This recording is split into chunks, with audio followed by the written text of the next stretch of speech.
Do you find that there are many people who get up on stage who would rather not be doing this at all?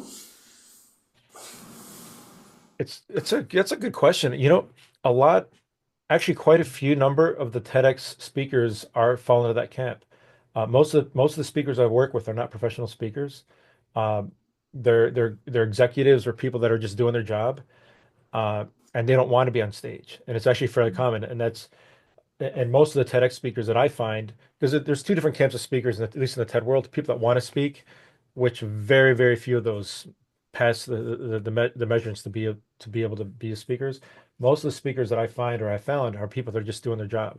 Um, and they're so focused on their job, they don't see the bigger impact of it. And those are the people that are like, I don't want to be on stage, or they don't want to, but when they find out that their ideas matter and that people want to hear about those ideas, that's where that we go to that deeper truth. They get excited about the idea.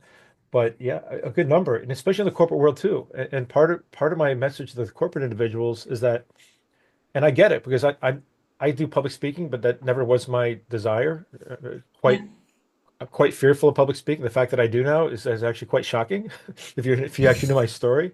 So if I can do it, I trust me, you can. But a lot of executives tell me the same thing. Like, I don't want to be on stage. But my argument is that, and especially if you want to be a leader, if you want to be recognized as a corporate executive, you have to be on stage because only through then are you going to get that promotion, or you can be recognized for your ideas, or you're going to build that team that's going to be inspired, that's going to be with you. You want those 5 people or 6 or 10 people behind you taking your idea forward. Otherwise, you're just another just corporate employee versus, for better or for worse, you have to be raise your profile as a leader, and you do that through the speaking, and that's how you can leverage the swarm effect. So, on the back of that, the way you help people with the swarm effect, does this help them look at it completely different and give them confidence on stage if they Absolutely. speak?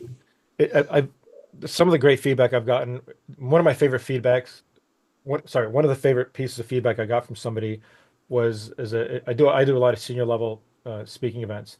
They said that I never knew that I wanted to be a speaker. Now I do. And that to me, that's my goosebump moment because a lot of the swarm effect, the A for the swarm effect is authenticity. It's an embracing your authenticity and being authentic. And it's almost like everything anti-corporate speak, because when people find out that, oh my gosh, you mean my idea matters, that somebody actually wants to hear my idea, and I can deliver it in my own authentic way. And and being authentic, it's not just being honest and being yourself, but it's also leveraging what you're good at. It's really freeing for a lot of people. It's freeing for me, and that's the TED world has always been like that. The corporate world is opposed to that because it's all about the professional image. And I've seen the opposite, where I worked for a large organization. I was brought in to help their speakers, and these people had great personalities, natural, warm. You'd want to hang out with them.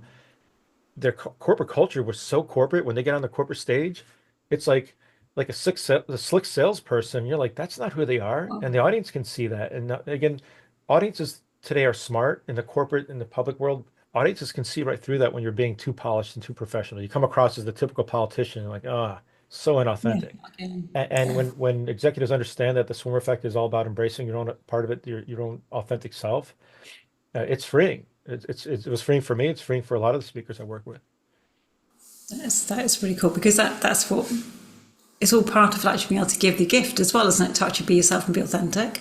Because how can you be authentic if you're using a PowerPoint And the presentation? good news is corporate speaking has gotten so bad.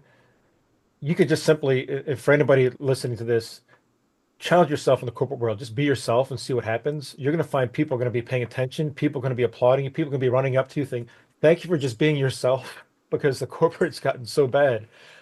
You could mumble, you could mess up your whole speech, have no stories, have too many slides. But if you're just yourself, it's so refreshing to be a human being these days, because people are they desire this human connection, and that's a big part of it.